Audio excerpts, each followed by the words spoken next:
Selamat pagi. Selamat pagi, Bu. Selamat pagi, Bapak Ibu guru hebat. Hari ini saya akan melaksanakan percakapan pra-observasi yang didampingi oleh rekan saya, Bapak Ardiansyah. Ini merupakan tugas dari modul 2.3 tentang percakapan pra-observasi. Kita langsung saja Pak Ardi ya. Bagaimana kabar hari ini Pak Ardi? Baik, Bu. Ya, Ibu gimana, Bu? Sehat selalu ya. Jadi tujuan dari percakapan pra-observasi ini merupakan yaitu untuk mengetahui bagaimana dan mengevaluasi jalannya pembelajaran dalam kelas, gitu, Pak Ardi. Kemudian yang kedua, untuk persiapan awal biar kita lebih siap, lebih percaya diri dalam pembelajaran dalam kelas, gitu ya Pak Ardi. Jadi dalam pembelajaran ini, dalam percakapan pra-observasi ini ada beberapa pertanyaan. Yang pertama, apa tujuan pembelajaran yang ingin Pak Ardi capai? Di dalam modul saya menuliskan 2 poin. Yang pertama, tujuan pembelajaran yang ingin saya capai, yakni yang pertama, dengan menggunakan media yang dipilih sendiri, peserta didik mengidentifikasi bagian-bagian tumbuh-tumbuhan. Dan poin yang kedua, dengan menggunakan media pembelajaran, peserta didik menyebutkan fungsi bagian-bagian tumbuhan itu. Itu adalah tujuan pembelajaran yang ingin saya capai. Ya, baik. Jadi ada 2 yang ingin Pak Ardi capai dalam pembelajaran. Yang pertama, mengidentifikasi bagian-bagian tumbuhan. Yang kedua, menyebutkan bagian-bagian tumbuhan juga. Ya. Jadi dalam tujuan pembelajaran tersebut, apa kira-kira area pengembangan dalam observasi Pak Ardi? Di area pengembangan, di sana saya ada 2 jalur, yakni ada jalur pengetahuan dan jalur keterampilan, Bu. Di dalam jalur pengetahuan, di mana nanti peserta didik akan diberikan sebuah tugas atau LKPD agar mengetahui pemahaman peserta didik itu terlebih dahulu, dan juga di bagian keterampilan di sana ada rangkuman agar mereka dapat merangkum hal-hal apa yang telah dia dapatkan terkait dari materi yang telah disampaikan atau belum mereka pahami, seperti itu. Ya. Bagus sekali ya. Jadi area pengembangan Pak Ardi yaitu tentang ada 2 pengetahuan dan keterampilan. Ya. Jadi dalam pengembangan itu pasti ada rencana pembelajaran ya Pak Ardi. Ya. Bagaimana kira-kira rencana atau strategi dalam pembelajaran dalam kelas Pak Ardi? Ya. Dalam strategi pembelajaran di dalam kelas, saya menggunakan pembelajaran berdiferensiasi, Ibu, yang terintegrasi dengan sosial emosional. Karena kenapa?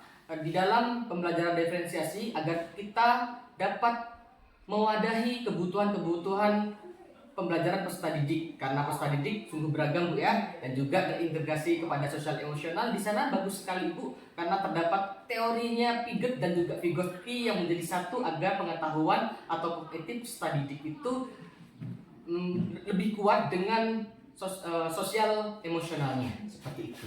Bagus sekali ya Pak Ardi ya. Semoga nanti anak-anak senang dan nyaman dalam pembelajaran yang diterapkan Pak Ardi di kelas ya. Nah, kemudian media pembelajaran. Jadi apa kira-kira yang digunakan dalam media pembelajaran dalam kelas? Media yang akan digunakan di dalam kelas yang pertama yakni PPT, PowerPoint, dan yang kedua menggunakan media konkret.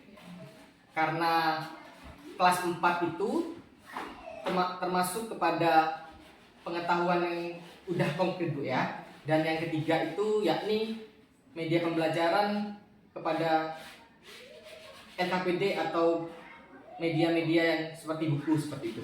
Jadi ada 2 yang fokus Pak Ardi terapkan, ada PPT dan media konkret. Ya. Nah, kemudian dalam akhir dari penilaian itu ada penilaian bagaimana kira-kira yang Pak Ardi lakukan dalam tes penilaian itu menggunakan apa gitu. Oh ya. Dalam tes penilaian setelah materi dilakukan, tentunya saya berefleksi pembelajaran terlebih dahulu. Setelah itu saya menggunakan penilaian penguat materi, yakni dengan LKPD yang telah saya buat sesuai dengan kebutuhan belajar mereka, dan juga asesmen normatif, seperti itu, Ibu. Baik Pak Ardi, jadi ada pertama refleksi ya, itu bagus sekali. Jadi setiap akhir pembelajaran kita tentu harus merefleksi setiap pembelajaran ya. Kemudian ada tes LKPD, kemudian ada asesmen normatif. Kemudian untuk kira-kira pelaksanaannya kapan kira-kira Pak Ardi? Pelaksanaan yang saya akan lakukan, kebetulan saya ada jadwal di hari besok, Ibu. Ya. Jadi besok saya akan melaksanakan seperti itu dalam kelas ya. Baik Ibu. Jadi dari kira-kira dari sesi pra observasi ini kira-kira apa yang Pak Adi dapatkan?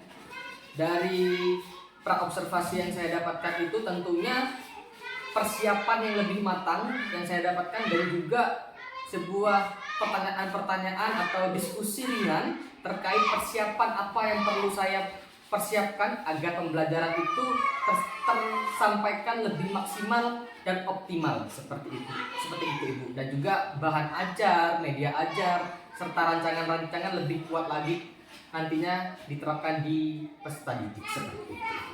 Baik Pak Adi, sangat luar biasa sekali percakapan pra observasi hari ini ya. Saya ucapkan banyak-banyak terima kasih ya.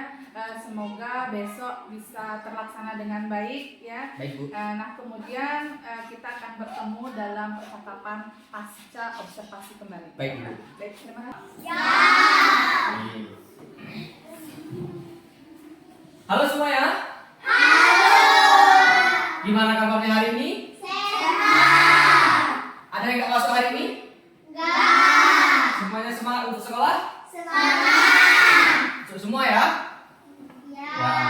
Nah, sebelum kita belajar pada pagi hari ini, alangkah baiknya kita berdoa terlebih dahulu. Silakan ketua kelas untuk memimpin doa.